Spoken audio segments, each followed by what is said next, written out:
Hey, Rich. Yeah. I just signed up for a trial account for Windows Intune, and I've signed in to the administrative console, and I'm just wondering what I need to do to get started here. Oh, great. Okay, well, you can just get started, or you can think about a few things beforehand just to make life a little bit easier. So the first thing to think about is your groups, computer groups.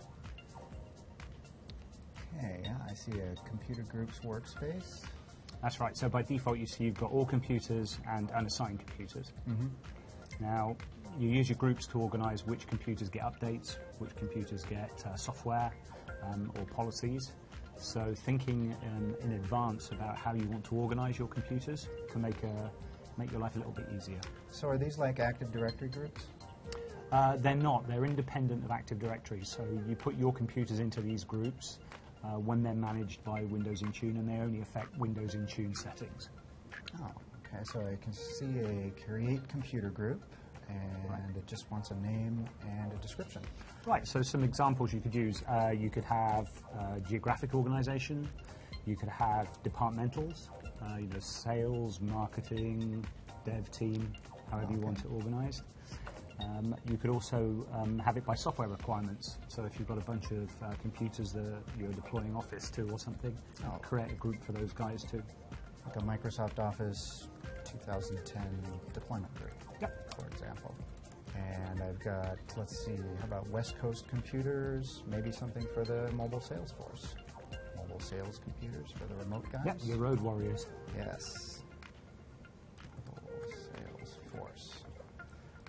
There you go, perfect. Okay. So when you deploy computers, you can now move them from the All Computers group and organize them however it makes sense to you. Oh. So these groups can be used geographically, departmentally, for software deployment. Mm-hmm. And for policies. And for policies. Okay. So now with policies, are these like group policies? They're not, actually. They're independent of group policy. They're used specifically for controlling the agents that Windows Intune has. So that's your malware protection agents, your software update agents. These policies are organized just for controlling those settings. Okay, so I see a policy workspace, and I've got create new policy. And there's 3 policies in here. It looks like Windows Firewall, Windows Intune Center, and Windows Intune Agent. Can you give me a rundown on those 3? Sure, yeah. So firewall settings is the Windows firewall.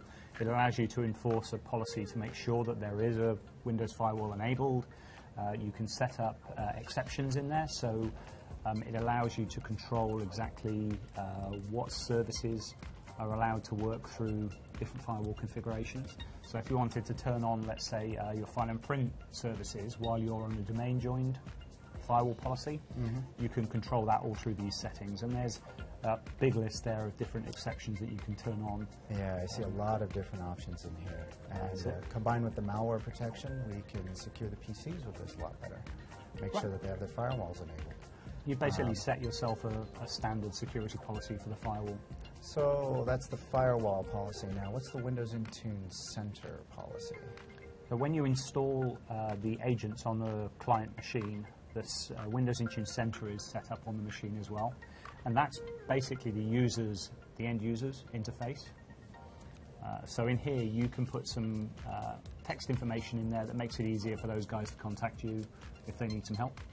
So for example, you could put telephone numbers, websites, notes of the day, those kind of things in there. Email and that will address. appear, email address, yep. That will appear in the center when the users open it. Oh, okay. So we can direct everybody to wherever they need to go for support. If you've got an internal help desk or something. Probably manage the workflow a little bit with that, perhaps, and direct things to certain people. All right, so the last one I see is Windows Intune Agent, and this one looks like it's got a lot in it. Yeah, this is where we control the guts, if you like, of all the agents that Windows Intune deploys onto its computers. So it's split into 4 basic sections. The first one is the configuration of your endpoint protection.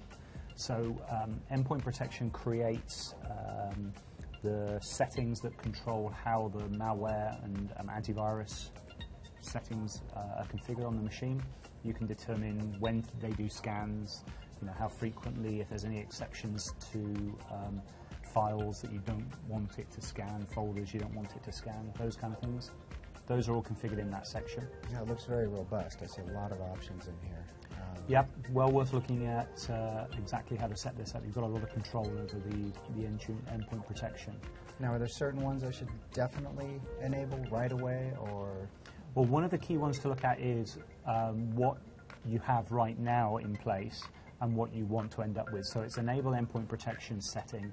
By default, if you've got antivirus protection on there, we won't install our agents on there, so Intune won't be installed. If you change that to yes, to enforce it, then we'll go through a process of either trying to remove the existing antivirus and put our endpoint protection on, or installing it in parallel. So making a decision up front for that is a good setting to decide on. Cool. So we'll be starting from a pretty fresh state for these PCs, so I'm going to put yes for that for now. Okay. And going down, I see we come to all the way down here, updates. Right, so this is the Windows Update agent and how Windows Intune works with it. So it's things like when it's going to check for updates, how frequently it'll look for them, and determining what the user's experience is going to be when an update's being applied. If they can postpone an update or stop a reboot, you can force all of that in here and make sure you've got control over exactly when and how your machines are updated. Okay, looks like the defaults are pretty good for how it starts out. So the last one down here that's not enabled by default, but looks like an important one, is network bandwidth. Oh yes, yeah. This is a new setting that we've got in there. So what this guy does is it gives you an element of control over the maximum amount of network bandwidth that a client can consume. So obviously as you start deploying large updates or software packages, the clients are going to try and download that as quickly as they can. But if you've got a lot of computers sharing bandwidth, this is a great setting to turn on because it allows you to throttle that bandwidth so that one machine doesn't take up all of your internet connection or attempt to. Oh, and I see how you could use that with the groups, because if you have a East Coast office with maybe a bad internet connection or just not as good as other places, you can use this to help control the bandwidth and how it's used by those. Yeah, this is the relationship of how many computers at one site versus how big your internet bandwidth pipe is. So yeah, if you've got an office that's like that, you definitely want to use this one to make sure that the computers don't flood their network connection or try to. I'll go ahead and just save this default policy. And with these basic things that we've got in place now, is there anything else we should consider before we start thinking about deploying the client? Any other bits to tie up? Well, there's a couple of other things you can do. So you can put in automatic approval rules.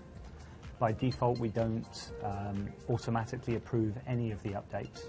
But for things like security updates or critical updates, it's a good idea, good practice to get those deployed as soon as you can. So we recommend that you create an automatic approval rule for all of your updates that are critical or security related. So using this wizard, you can walk through the process and set that out. So as soon as a security update's available, it's ready for a client to download and install once they check in.